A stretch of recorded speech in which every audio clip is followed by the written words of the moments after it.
I'm Rosario.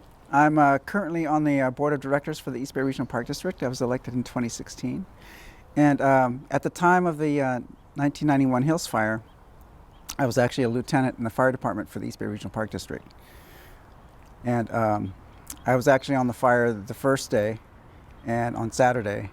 And then we got called out for a rekindle at 7:30 in the morning, and it got quickly downgraded to just mop up, just come and pick up your hose. So I continued responding to our Fire Station 1 at Tilden by the steam trains, and picked up a crew, and it happened to be all lieutenants except for one. That's how it just worked out that way. And we got an engine and a couple of vehicles, and we responded to the Gwin tank, and we saw that the Oakland crew that was had responded to the hot spots in the morning had just dismantled our hose lay that we had left overnight, and just in case someone needed it. And yes, they needed it, but they dismantled it. I think they were thinking they were doing us a favor, but they piled it up in a big pile and in the middle of the mid-slope, and so we decided to move our engine down to the bottom. And so that's when the wind kicked up, and we were thinking we could use our old hose to try, because there was hot spots. It was smoldering overnight, and when the wind kicked up, it just like a chimney, when you in a fireplace when you're trying to encourage embers to glow. That's what was happening. And the way the hose lay was just unceremoniously just basically dumped on the ground. It was all in knots, and so we had to we decided to lay hose from our engine to the top up. And what was difficult about that was that, as I recall, there was this 10-foot chain link fence that we had to keep climbing over the top. And so that made it even more difficult, but that was just one of the things that just popped into my head just now. So when the winds popped up, you could feel the heat through your boots. And we had steel-toed boots and steel shank boots. And you could feel the heat coming up through the boots. The ground started to rumble like a train was coming. And then there was this incredible sound like a 747 was overhead. I mean, you could feel it. Yeah. And that's how hot it got. And that's what when the wind came up, you just felt it. It was crazy. Wow. Crazy. And then to experience that area-wide ignition, just instantaneous, like. I mean, my last vision was of the pine trees right along the houses there. They were falling off the ground, and the ground was so hot. There was a reverse cascade. As soon as they hit the ground, they caught fire, and then it was catching all the leaves coming down, needles coming up, on fire. So it was like a reverse waterfall, only it was fire going up, and that was my last vision. It was just inundating the trees, and the trees just went boom, and the whole lower section, right along the homes, just went up in flames. And within moments, from our vantage point up on the slope, mid-slope, you could see blocks and blocks of houses, the rooftops on fire. And then we were frantically trying to, I was trying to call. I had a portable radio from the city of Oakland from the day before. I knew Chief Matthews was around because I'd seen him earlier with the news crew, and I tried to get a hold of him, but either the radio was dead or I was on the wrong channel. I tried to go through our dispatch. We tried to notify CDF that we needed air support right ASAP.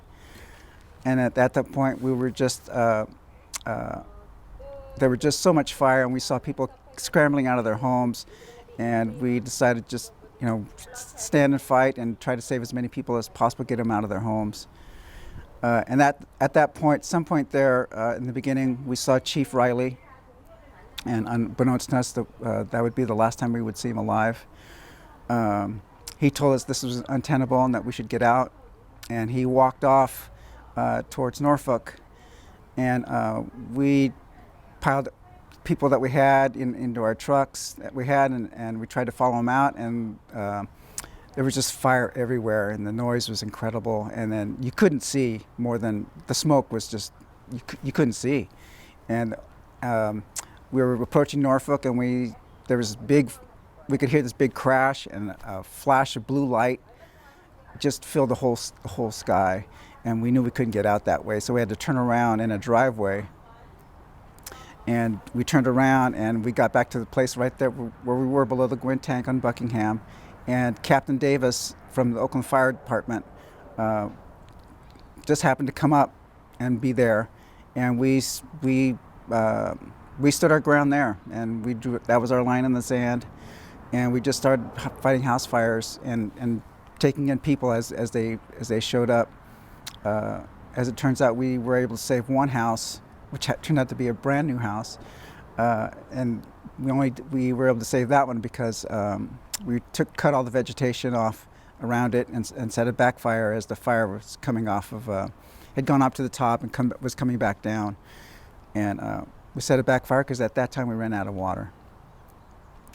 So it was a harrowing first 24 hours, and so we only saved 2 houses on that block. And then we were able, when the fire had progressed further down the canyon, we were able to make our way back out. We brought the people that we had sheltered in place with us, and we made it back to, well, we knew there was an incident command system set up at Fish Ranch Road. We were dispatched back out again because there was a report of a firefighter down. And so we responded back out, and we found Chief Riley. He'd obviously been, he was hand in hand with a woman he was trying to assist out of her home, and they were both laid out, obviously dead. And I just remember we knew who he was, but we didn't know who the woman was. So I rummaged through her purse, and I found a checkbook, and I tore out a deposit slip, and I put the checkbook back in her purse in case anybody else who found her would know who she was. And I put that, sorry. I carried her in my pocket for the rest of the day. And on the way out, it took a while because as we were going up Marlboro Terrace, we were trying to fight house fires as they came up, and we were there most of the day. So I think I was there for at least 36, because I remember once we got back out of Marlboro Terrace, we reported to Incident Command for the second time. We got dispatched to work Grizzly Peak, and then we finally got a break and had our first meal and sleep at the train station. There was a church group from Orinda, and they fed us, and they had cots out, and we slept. The steam train? At the steam trains, the lot there, Grizzly Peak. And then the next morning, as soon as we got up, I was working behind the Claremont Canyon. So what kind of lessons have been learned? Definitely, the Saturday fire was the mop up there was not complete. It was the water only, and there was the decision by not the people on the ground, but the people at the top decided that the fire was out, and they wanted to have the Oakland Academy group to come out and do the mop up, and they left me with 3 firefighters from regional parks to help train them, and they never showed up. And so at 6 o'clock, Chief Navarro, who's down there from the city of Oakland, he said, it's dark, they're not equipped, if they did show up, they're not equipped to work at night, and I think we put enough water on here I think it'll be all right. And I was really nervous, and I went around, before I left, I went around to all the houses that I could find with people in them, and told them that if you see anything, call them back, because it essentially was not our fire.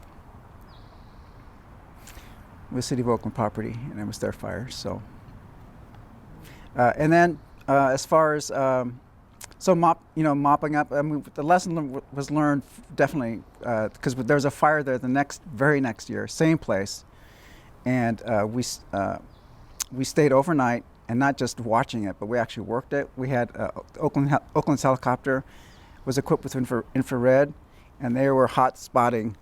They were able to see all the hot spots, and we were digging them up. And I remember a couple of them were at least below 18 inches below grade, and on fire. Roots on fire. People think that the ground is solid, but there's all these roots and gopher holes and that provide oxygen, and so so that shows you the extent. And the communication system, how was that? Communication system was horrible. Like I said earlier, we couldn't talk to each other. Even though I had one of the radios, I obviously was on the wrong channel, or the radio was dead. Now, everyone in both Alameda and Contra Costa counties on a BRICSA system, East Bay, I forget the acronym, but it's a system that's where all the departments, police, fire, can talk to each other, and so that's huge. That's huge when it comes to communication. We didn't have cell phones in those days, but the communication system is much more improved. The training for city departments is much more improved. The response to fires is much more improved, as you can see, because of not just from the 91, but for the recent fires. They're taken much more seriously. One of the things that I want to tell people is when those days happen, you have to be prepared. So just get your go bags together. Make sure you got fuel in your cars. I would park in your driveways with your nose out. Know your routes, and just have everything together so that in case you need to go, because you need to go now. Especially with the weather we're having now, everything is so dry, and fires are going to happen quickly. And if we get the right kind of nexus of weather and wind, and it all can go very, very quickly. And I would recommend too that when you do leave, that you move all your heavy furniture to the center of your rooms, draw your curtains closed, and then close all your doors. That helps compartmentalize. It slows down the fire if your house becomes inundated. It slows it down. And just leave a thing or two in your refrigerators. That was one of the things in the two houses that we saved. I think I shared a power bar the first 24 hours with a fellow firefighter, and that's all I had for the first 24 hours. And there was no water or food in the refrigerators. So leave something for the firefighters just in case. Clean your gutters. That was my impression. Every house that we saw on fire, it was their gutters on fire, and the needles on the roof. So they would catch first, and then catch the house. Yeah. I had a scary moment there where I sucked in. We were approaching a house. There was somebody on the roof. He was trying to do something. We were going to go get him off, and I sucked in some hot air. My throat shut down, and I just dropped to the ground. And the firefighter behind me, I had a hose, and he just turned the nozzle on me, and I was able to relax and breathe. And I thought I was a goner. Yeah, but that intense heat, it was just incredible. You just can't imagine it.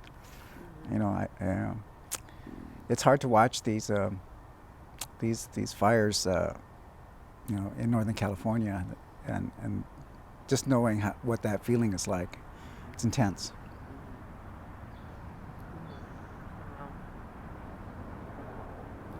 So you're still out there and at it, huh? Yeah, I mean that's another reason for running for the board of directors was making sure that that we are doing our part, and we certainly are. And of course now it's exacerbated with the tree die-off. We have just in our parks alone over 1,000 acres of dead and dying trees. It's all drought related. So, yeah, we just received word that we got $10 million from the state of California in this latest budget to help with that. So that's good news. How far will that go, that money? It'll take care of probably maybe a third of what we have, but it's a start. We're definitely going to be doing our existing RTAs, the treatment areas, recommended treatment areas that are next to homes. So those are already established. So permits already done. It'll be a little slower to getting to the trees that are outside of those RTAs because we have to get additional permits. Yeah. So we're really fortunate that we got our vegetation management plan in place, and we finally got to work on it. And it took 10 years to get that approved, and finally got the money from FEMA, and so we've been actively working it since 2018. I'm hoping that our neighboring cities can get their vegetation management plans in place, and we can all work together.